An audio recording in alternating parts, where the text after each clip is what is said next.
It's Weekend Update with Colin Jost and Michael Che. Thank you so much. Thank you. Thank you. Good evening, everyone. Welcome to Weekend Update. I'm Michael Che.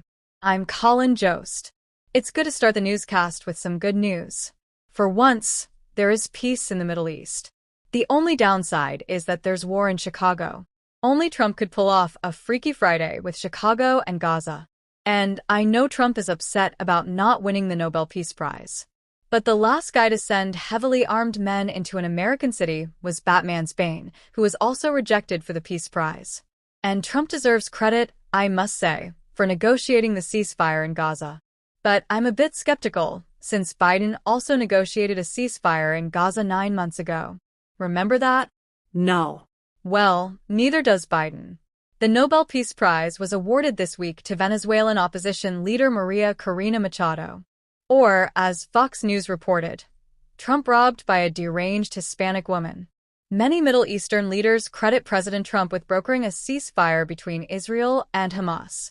But it makes perfect sense to me because sometimes crazy people just listen to other crazy people. Like when you see a guy masturbating on the subway, you don't ask him to stop. No, they have to take off their pants too. And now we can negotiate. Secretary of Health. Secretary of Health. RFK Jr., seen here trying to cure cancer with his mind, said this week that circumcised men are more likely to be autistic, which is not surprising coming from a man who looks like he's made of foreskin. Not mine.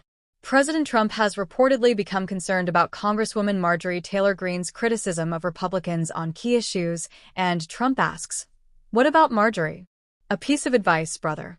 Let her go. You can't change it. God knows I tried. The U.S. Treasury plans to release a silver dollar featuring President Trump. And on the other side, he has Harriet Tubman in a headlock. The Trump administration is also releasing a video at airports in which Kristi Noem will blame Democrats for flight delays related to the government shutdown. Let's take a look.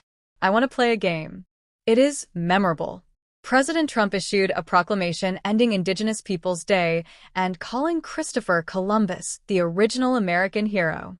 While Trump is rounding up people with ICE, he's praising Colon, a man who literally brought boatloads of Hispanics to America after him. After a historic victory in the primaries, Zoran Mamdani is the favorite in the mayoral race. He comes to comment. Yes, a very concerned New Yorker, Rhonda Lorenzo, comes to comment. Michael Che, thank you so much for giving me this platform. Thank you for being here. I have to say, Rhonda, you've already got a lot of panic energy. Why would I panic? I'm just excited that our city is about to be taken over by my favorite kind of person. Boom, boom, boom, boom. Hooray for a hipster jihadist. Those are very strong words.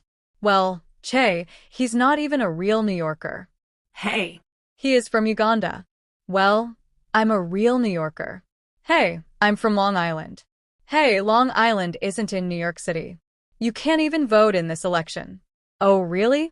And why did I vote for Cuomo in the primaries 48 times? Hey, I don't know, but that's illegal.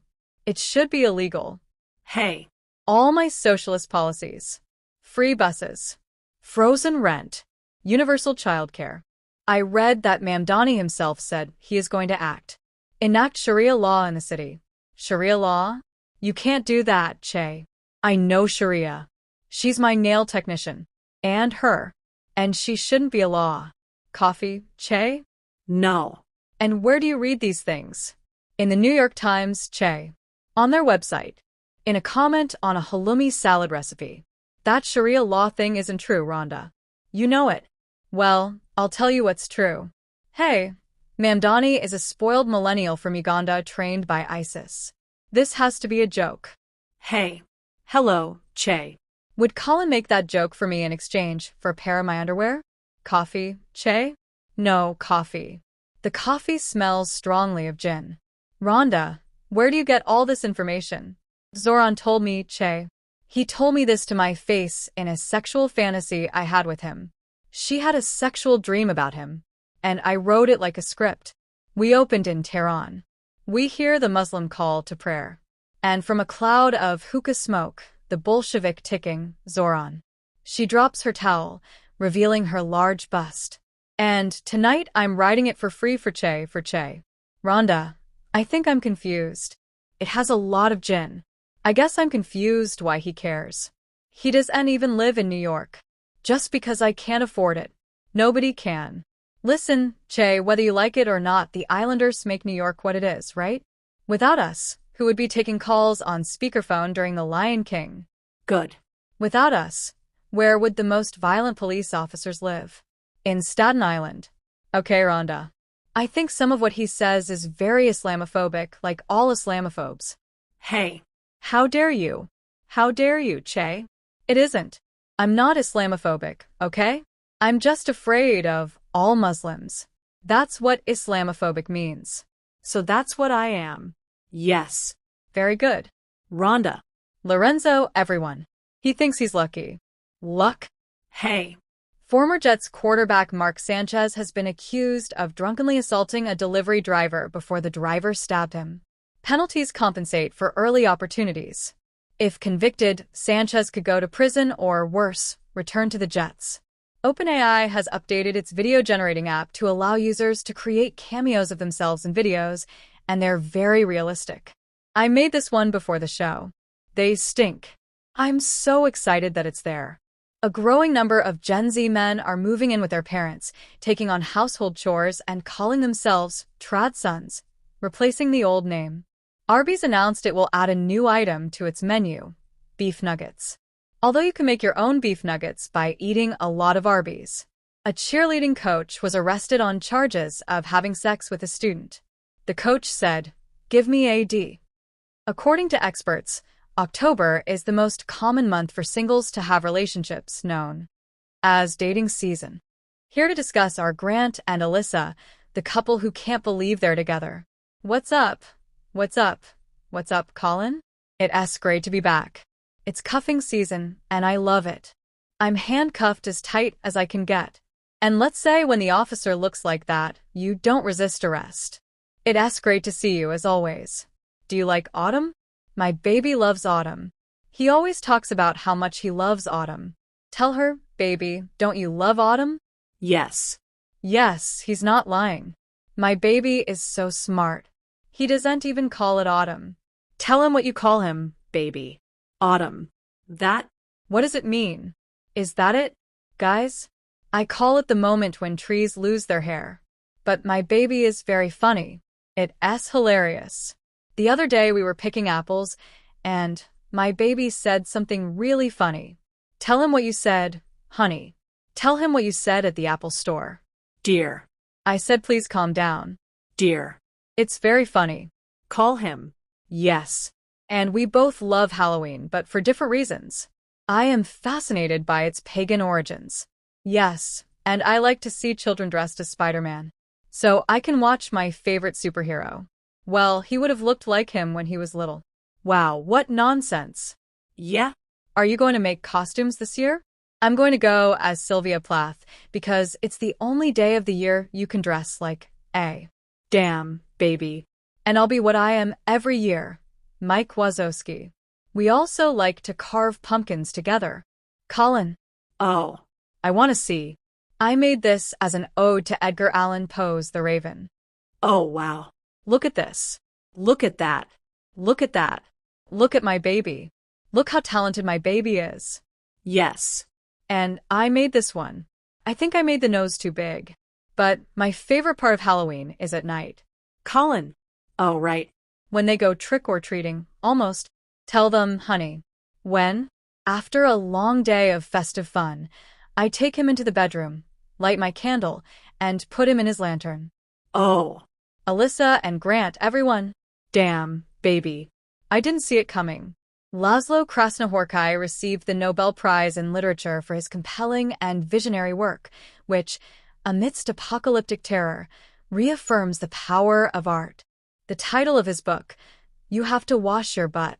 That wouldn't be the title. No. Probably not. No. Monday was German-American National Day, which my family has been celebrating since they moved here in a hurry in 1945. Oh my God. What did I do to you all? A Tennessee woman broke a hospital record after giving birth to a 13-pound baby.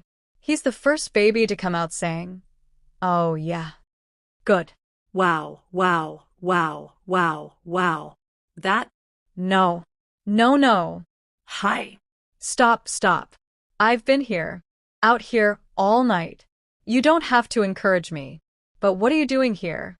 That? What do you mean? What am I doing? What does it mean? A woman has a 13-pound baby, and that's the best she can do. Do you think you can do better? Oh, I know I can. Do you know what this means? It's time for a good old-fashioned weekend update. Joke contest. Oh. Hey. It's a joke on Weekend Update. Joke. Wow, wow. Yeah. Someone told a Weekend Update joke. My first wife and my second wife. Thank you all for helping us. Thank you. Very good. Okay. I think we all know the rules or not. Once again, I will prepare it for us.